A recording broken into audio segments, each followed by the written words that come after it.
හොඳයි. අද දවසේ ඔබ ක්ලාස් එකේ ප්‍රැක්ටිකල් ඇක්ටිවිටීස් නේ කළේ. මං හොඳට අහගෙන හිටියේ. මං හොඳට බලාගෙන හිටියේ ඔයා කොහොමද ප්‍රැක්ටිකල් ඇක්ටිවිටීස් වලට සහභාගී වෙන්නේ? ඒ වගේම කොහොමද ප්‍රැක්ටිකල් ඇක්ටිවිටීස් හොඳින් කරන්නේ කියලා.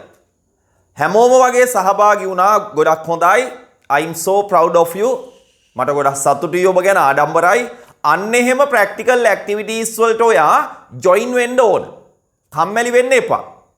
දැන් අද දවසේ ඔයාලා කරපු වැරදි ප්‍රැක්ටිකල් කරනකොට ඔයාලා කරපු වැරදි මම නෝට් කරගත්තා. දැන් දිගටම එකම වැරද්ද කරගෙන ගියොත් වැරද්ද ඔයාගේ බ්ලඩ් වලට යනවා, ඇඟට යනවා. ඊට පස්සේ ඒ වැරද්ද හදන්න බෑ. ඒ නිසා වැරද්ද කරනකොටම අපි කියලා දීලා ඒ වැරද්දෙන් ඔබ මුදව ගන්න ඕන. හරි. භාෂාවක වැරදි භාවිතයක් කටට හුරු වුණොත් දිගටම ඔබ ඒ වැරද්ද කරනවා. මං ඉතින් හොඳට අහගෙන ඉඳලා ඔයාලා කරපු වැරදි පොඩ්ඩක් නෝට් කරගත්තා.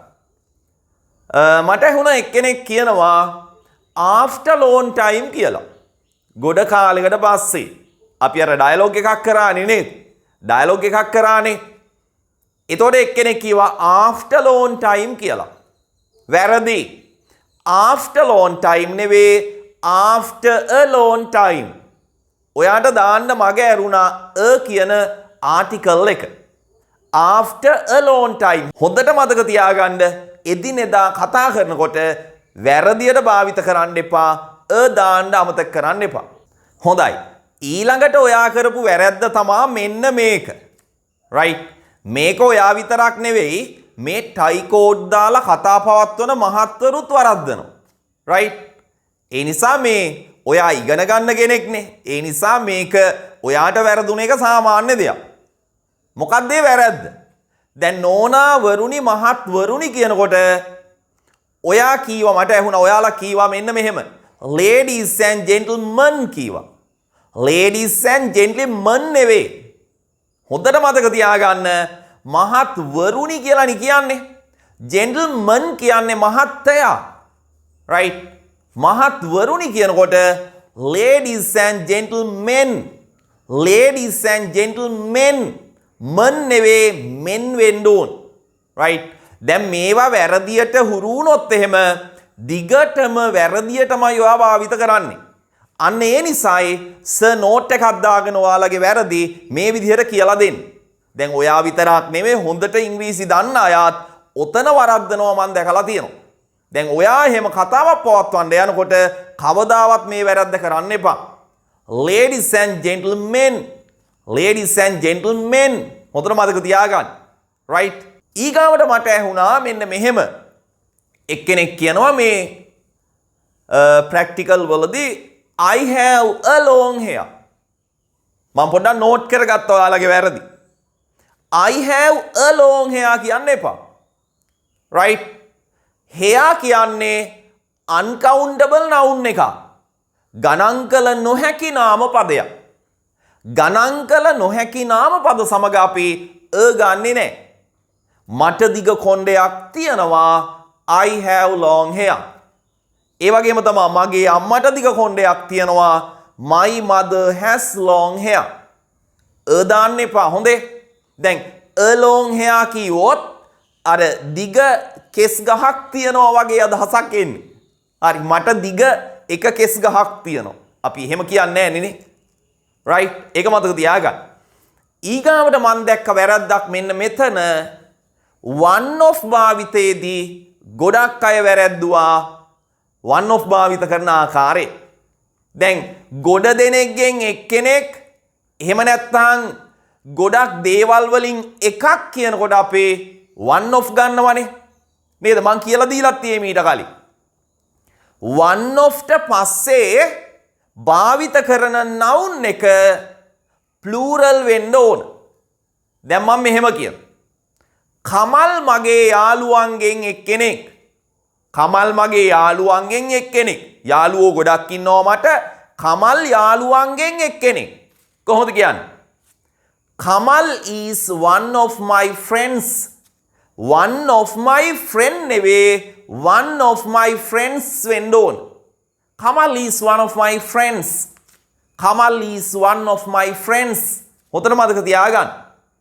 දැන් මුද්දර එකතු කිරීම මාගේ විනෝදාංශයයි කියලා කොහොමද කියන්නේ? Collecting stamps is my hobby. නේද? දැන් ඔබ මේක කියන්නේ කොහොමද? මුද්දර එකතු කිරීම මාගේ විනෝදාංශ වලින් එකක්. විනෝදාංශ ගොඩක් තියෙනවා. ඒවෙන් එකක් තමයි මුද්දර එකතු කිරීම. එතනදී ඔබ one of ගන්න ඕන. Collecting stamps is one of my hobbies. hobby කියන noun එක plural කරන්න ඕන අනිවාර්යයෙන්ම one of ට පස්සේ. one of my hobbies. හොඳට මතක තියාගන්න. තවත් දෙයක් මම දැක්ක වරද්දනවා ඔයාලා join with us කියනවා. practical activity එකකදී ඔබ කළා.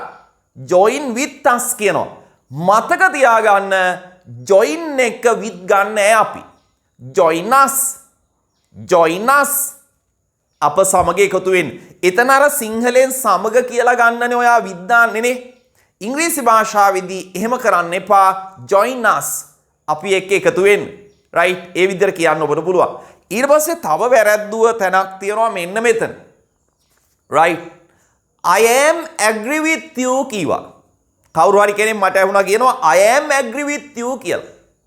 මම ඔයත් එක්ක එකග වෙනවා කියන එක නේද? කියන්නේ.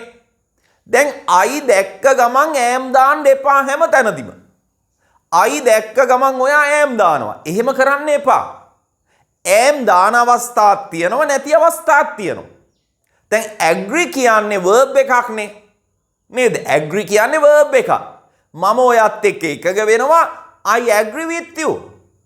I am agree with you කියන්න එපා. I agree with you. මම ඔයත් එක්ක එකග වෙනවා. පැහැදිලි නේද? ඒ වැරදි කරන්න එපා. right? ඒ වැරදි කරන්න එපා. ඊට පස්සේ මම දැක්ක තව වැරද්දක් කරනවා. I went to home කිව්වා. මොකක් හරි කතා කරගෙන යනකොට I went to home කියලා කවුරු හරි කිව්වා. home එක අපි to දාන්නේ. I went home. I went home. මම ගෙදර ගියා. I went home කියන්නේ. ඉතින් මතක තියාගන්න මෙන්න මේ වැරදි ඔයා කරන්න එපා. මට ඇහුණාම ඔයාලා කරන වැරදි මම පොඩි නෝට් එකක් දාගෙන ඒක මං කියලා දෙනවා. වටිනව නේද එහෙම කියලා දෙන එක? නේද? වටිනවනේ. මොකද වැරද්ද කටට හුරු වුණොත් ඒ වැරද්දෙන් ඔයාට මිදෙන්න බෑ. දිගටම කරගෙන යනවා. ඒ නිසා. හරි. එහෙනම් මේ වැරදි ටික හොඳට මතක තියාගන්න. ආය කරන්න එපා මේ වැරදි ටික.